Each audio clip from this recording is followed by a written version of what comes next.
අද මේ වීඩියෝ එකෙන් ඔයාලට කියලා දෙන්න යන්නේ හරියටම ටින් නම්බර් එකකට රෙජිස්ටර් වෙන්නේ කොහොමද කියන එක. අද වෙන විට ගොඩ දෙනෙක්ට ටින් නම්බර් එකක් හදාගෙන තියෙනවා නැත්නම් ඔටෝ හැදිලා තියෙනවා. මොකද මේ ටින් නම්බර් එක කියලා කියන්නේ taxpayer identification number. taxpayer identification number එකක් දේශීය ආදායම් දෙපාර්තමේන්තුවේ රෙජිස්ටර් වෙලා තියෙන්නේ එයා බදු ගෙවන්න සුදුසු කෙනෙක්ද නැද්ද කියන එක පහසුවෙන් අඳුරගන්න. එතකොට මේ ටින් නම්බර් එක හැම කෙනෙකුටම තියෙන්න ඕනි කියලා දැන් ශ්‍රී ලංකාවේ අනිවාර්ය කරලා තියෙනවා. හරියට NIC එක වගේ. අපි අද බලමු කොහොමද අපි ඉන්නර් රෙවිනියු ඩිපාර්ට්මන්ට් එකේ අපිට ටින් නම්බර් එකක් නැත්තම් කොහොමද රෙජිස්ටර් වෙන්නේ කියලා. අපි මුලින්ම වෙබ්සයිට් එකට යන්න ඕනේ.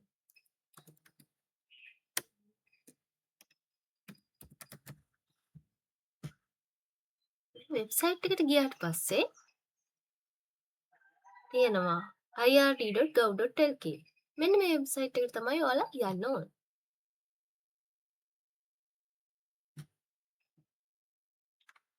හෝම් එකට ගියාම ඔයාලට පෙන්නනවා මෙන්න මෙහෙම සිංහල, තමිල් and English.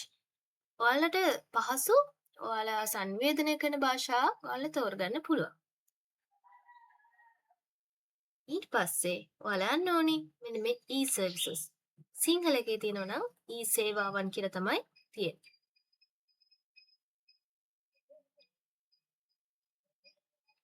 e-සේවාවන් නැද පිවිසීම. ඉංග්‍රීසි වලින් යනවා නම්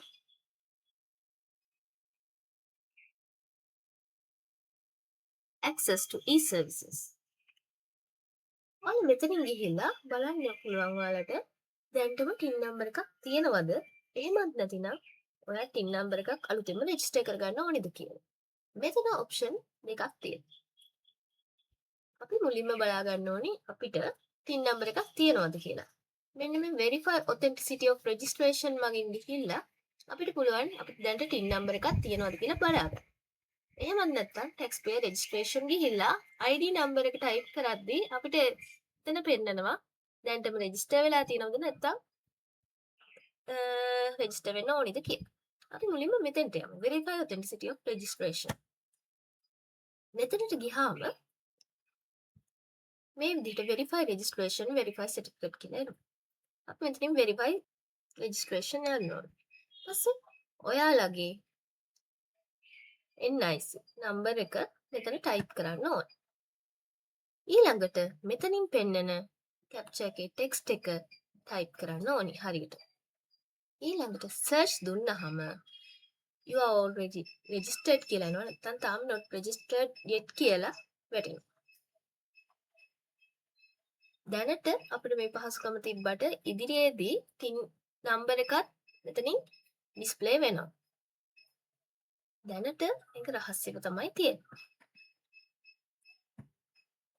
දැන් ටින් නම්බර් එකක් ඔයාලට නැතිනම් ඔයාලා කරන්න ඕනි මේන් මෙනු එකට නැවතත් ගිහිල්ලා මෙතන තියෙනවා taxpayer registration. මම අර කලින් කිව්වා වගේ ඔයාලට පහසු භාෂාවක් තෝරගන්න පුළුවන්. මුලින්ම තියෙන ඔප්ෂන් එකට ගිහිල්ලා මෙතනින් තෝරගන්න ඕනි අවශ්‍ය එක. ඔයා registered company එකක් නම් ඒක තෝරන්න ඕනි. foreign company එකක් නම් individual local කියන්නේ තනි පුද්ගලයෙක් කියන්නේ තනියෙන් company එකට නෙවෙයි තමන් තනියෙන් තමන්ට ටින් එකක් හදාගන්න ඕන නම් individual local වලට යන්න. individual foreigner කියන්නේ විදේශිකයෙක් තමන්ට හදාගන්න ඕන නැත්නම් child කෙනෙක්ට හදාගන්න පුළුවන්. තව partnership හවුල් ව්‍යාපාර කරන අයට මොනහරි charity කරන අයට කෝප් තියෙන අයට NGO වලට joint ventures වලට මෙන්න වගේ semi government institutions වලට පවා අපිට ටින් නම්බර් එකක් රෙජිස්ටර් කරගන්න වෙනවා. ඒත් individual local තෝරලා ඉස්සරහට ගියාම මෙන්න මේ වගේ ෆෝම් එකක් ඔයාලට බලා ගන්න පුළුවන්. මේ ෆෝම් එකේ මුලින්ම තමන්ගේ NIC එක ටයිප් කරනවා. මම කලින් කිව්වත් වගේ NIC එක ටයිප් කරාට පස්සේ දැනටමත් ටින් එකක් හැදිලා තියෙනවා නම් අතන verify authenticity වලින් බලා ගන්න නැතුව මෙතන ටයිප් කරාම already registered කියලා එනවා. නැත්නම් ඔයාලට මේ ෆෝම් එක ඉස්සරහට පුරවගෙන යන්න පුළුවන්. මේ විදිහට ස්ටාර් මාක් එක දාලා තියෙන ඒවා අනිවාර්යෙන් පුරවන්න ඕනේ. නැත්නම් සබ්මිට් කරන්න බෑ. ඔය විදිහට දාලා අනිවාර්යෙන් මතක තියාගන්න ඕනේ තව කාරණයක් තියෙනවා nearest regional office. ඒක දාන්න ඕනේ. ඔයාලට ළඟම ප්‍රාදේශීය දේශීය ආදායම් කාර්යාලයේ නම. අනිවාර්යෙන් එතන සිලෙක්ට් කරන්න. අවශ්‍ය ඔෆිස් එක මේ විදිහට තෝරගෙන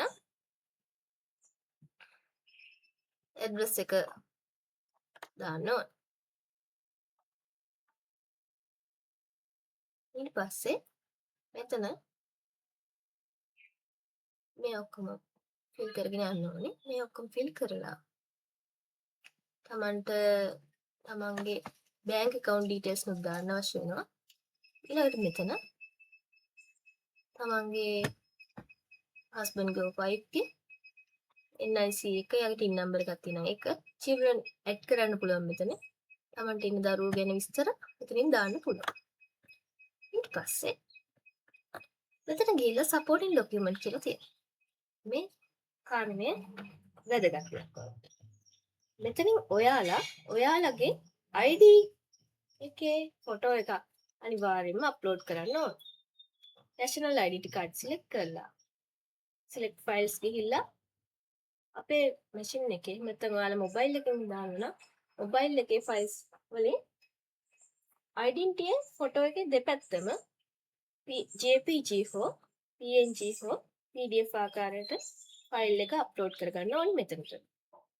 තව එතන මතක තියාගන්න ඕනේ වැදගත් කාරණයක් තමයි ඔයාලගේ දැන් පදිංචි ඇඩ්‍රස් එක NIC එකේ තියෙන ඇඩ්‍රස් එකට සමානද කියන එක. දැන් පදිංචිය ඔයාගේ NIC එකේ සඳහන් වෙලා නැතිනම් ඔයාලා දැන් පදිංචි වෙන ස්ථානයේ තහවුරු කරන ලේඛනය මෙතනට අප්ලෝඩ් කරගන්න ඕන. ඒක විදුලි බිලක් වෙන්න පුළුවන් තමන්ගේ නමට තියෙන දැන් පදිංචි ලිපිනේ සඳහන් වෙලා තියෙන. එහෙම නැත්නම් වෙන බිල් එකක් වෙන්න පුළුවන්. එහෙමත් නැතිනම් බැංකුවක පාස්බුක් එකක ලිපිනේ සඳහන් වෙලා නැත්නම් ඔයාලා මේ ස්ථානයට අප්ලෝඩ් කරන්න ඕනේ. තමන්ගේ දැන් පදිංචිය තහවුරු කරන ග්‍රාම සේවා සහතිකය. මෙහෙම සපෝටින් ඩොකියුමන්ට් එකක් නැතුව ID එකේ පදිංචි ස්ථානයයි තමන්ගේ ෆෝම් එකේ ටයිප් කරලා තියෙන ඇඩ්‍රස් එකයි වෙනසක් තිබුණොත් මේ ඔයාලා දාන ඇප්ලිකේෂන් එක රිජෙක්ට් වෙනවා. ඒ නිසා ඒක අනිවාර්යෙන් අමතක තියාගන්න. ඊට පස්සේ next purpose එකට දාන්න පුළුවන් මොකක් සඳහාද කියලා. then export the import the income tax clearance එකකටද stamp duty payment එකක්ද කියලා. සාමාන්‍යයෙන් කෙනෙක් හදන්නේ tax purpose වලට. tax purpose select කරලා next click කරලා submit කරන්න. submit කරාට පස්සේ acknowledgement number එකක් පෙන්නනවා. ඔය online submit කරා කියලා email එකකුත් එනවා. ඒක process වෙන්න කාලයක් දීලා ඔයාලට පුළුවන් ළඟම තියෙන දේශීය ආදායම් ප්‍රාදේශීය කාර්යාලයට ගිහිල්ලා ID එක දීලා TIN number සහිත TIN සහතික ලබා ගන්න පුළුවන්. TIN number එකක් ඒ විදිහට generate වෙලා නැත්නම් acknowledgement number එක ඉදිරිපත් කරලා online form එක approve කරගන්න හැකියාවක් තියෙනවා. තාමත් අපිට TIN number නැත්නම් අදම online හෝ manually TIN number එක register කරගන්න.